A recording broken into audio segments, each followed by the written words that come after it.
Welcome to SDH's coverage of everything going on in the USL Championship. We'll peel back the curtain on week number 2 and get you ready for week number 3. There will be some absences when it comes to international play in the international window. So we will keep an eye on all of that for you, let you know who's going to be representing their country coming up in short order. We'll go over choices for goal of the week and save of the week and any other news that has been happening. A lot of news off the field with clubs adding players, and it's really cool to see as especially teams are trying to hit full song fairly early on here in USL Championship. Big news out of Memphis as well with Memphis 901.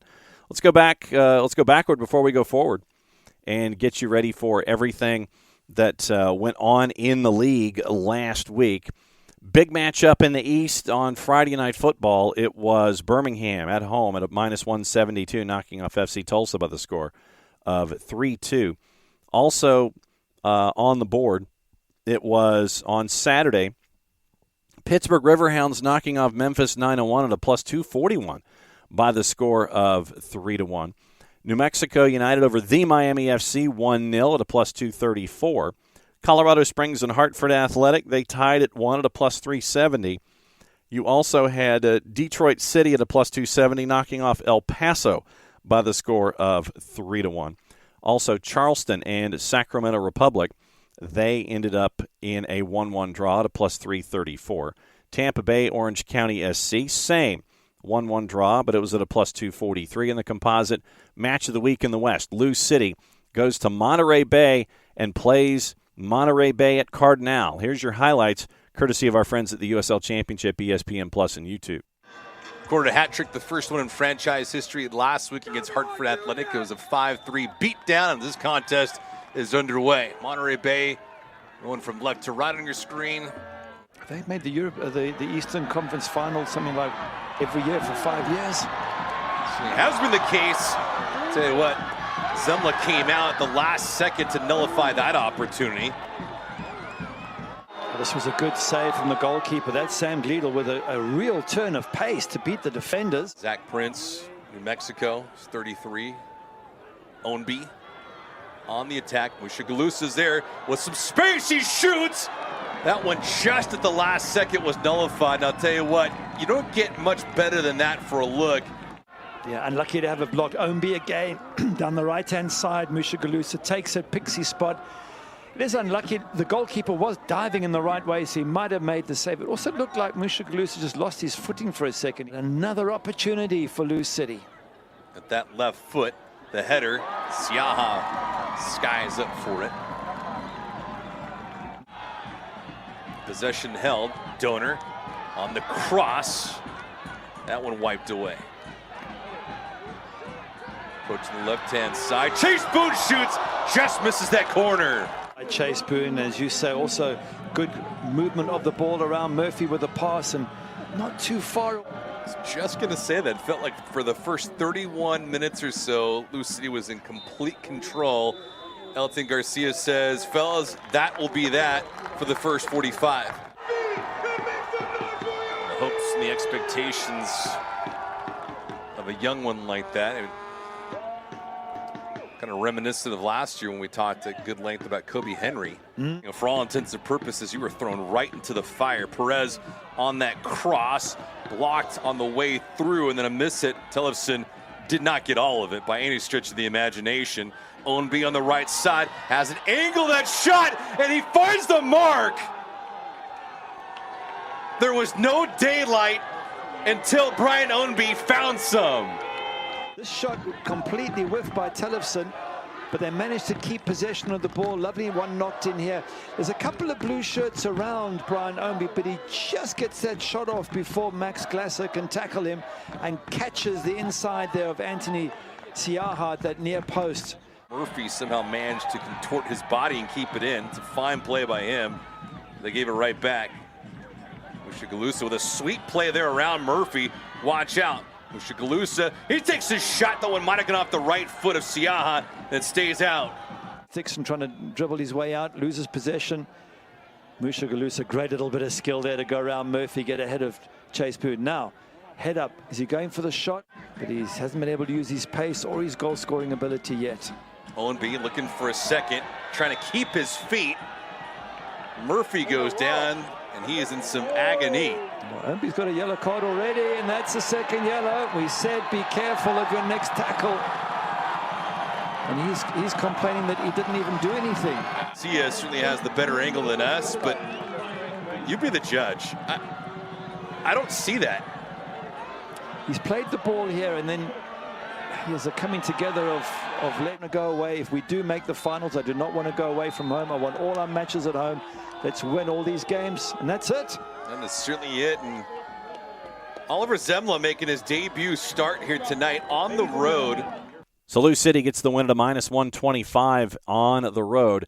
On your Sunday, Loudoun and San Antonio FC.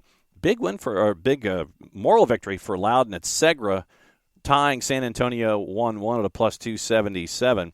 Also, it was San Diego Loyal at home beating Phoenix Rising at a -128 by the score of 3-0. And your match out west, RGV hosting Oakland Roots. Last one on the board from Sunday. Here's your highlights once again, courtesy of our friends at ESPN Plus, the USL Championship, and YouTube. About ready for kickoff. And like we said, 56 degrees, nice and cool, perfect weather here for soccer. Kind of the opposite of what we saw here at HEB Park last week, wasn't it? Yes. Almost got the turnover, but Oakland able to escape from that dangerous situation. Mafika wearing a face mask, sends it inside, and the save made by Derek.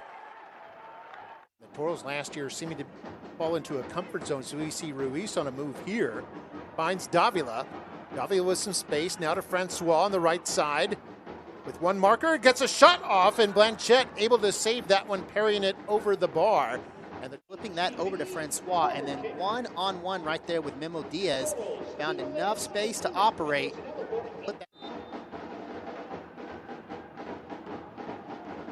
This will be Torres into the box.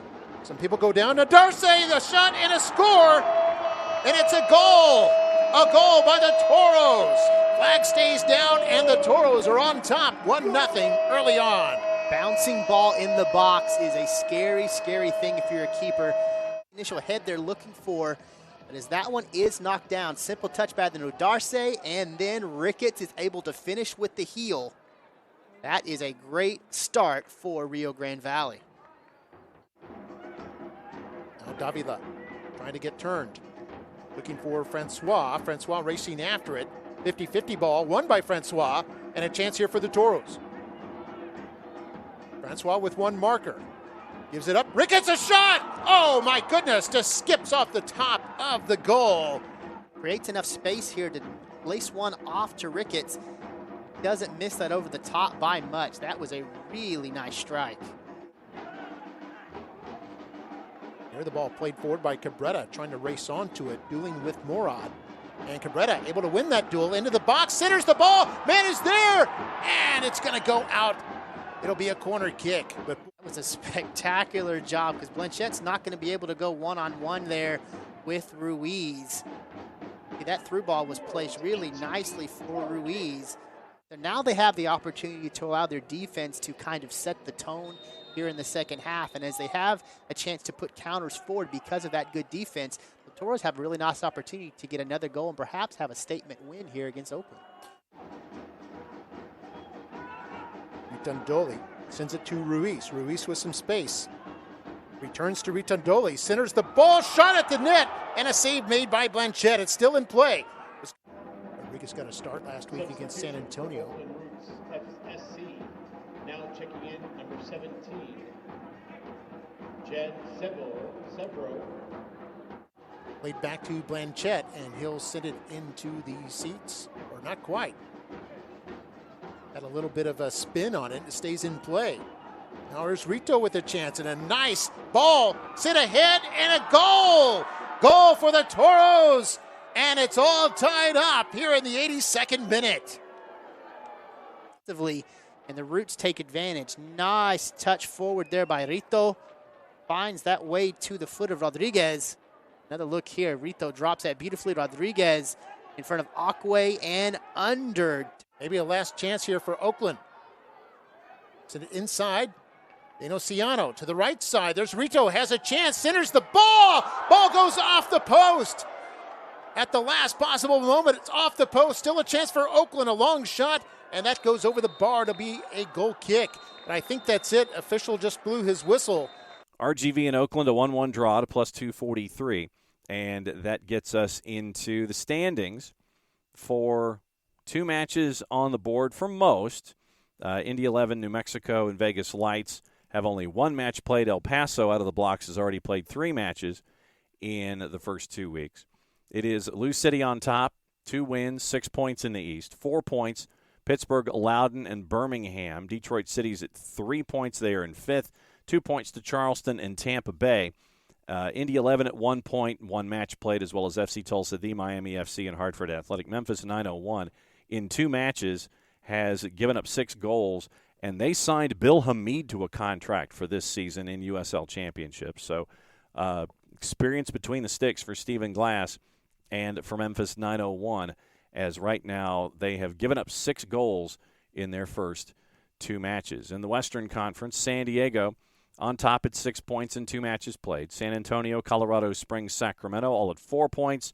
Monterey Bay at 3 points. New Mexico United at 3 points. Monterey Bay has scored 5 goals in their first 2 matches. RGV is at 2 points in 7th. Vegas Lights, Orange County SC, Oakland Roots, Phoenix Rising all with 1 point. And El Paso Locomotive, 3 matches played. They've given up 6 goals as well. They've only scored twice. No points so far for El Paso Locomotive. Now, that gets us into the news of the week in the USL Championship. A lot of players in Championship and League One suiting up for their countries in Gold Cup qualification. And so here's your list of folks. Belize gets Michael Salazar from the Miami FC. Zico Lewis from Sacramento Republic representing Bermuda. Cuba has Rico Rosarina from Tampa Bay and Jorge Corrales from FC Tulsa. El Salvador, Brian Tamakas from Oakland Roots. Jairo Henriquez from Colorado Springs. Guadalupe, Luther Archimede from Sacramento Republic. Grenada, Charleston Batteries, Benjamin Etienne and A.J. Patterson. For Jamaica, Jamali Waite from Pittsburgh and Kevon Lambert from Phoenix Rising. New Zealand, Kyle Adams from San Diego. Declan Wynn from Charleston Battery.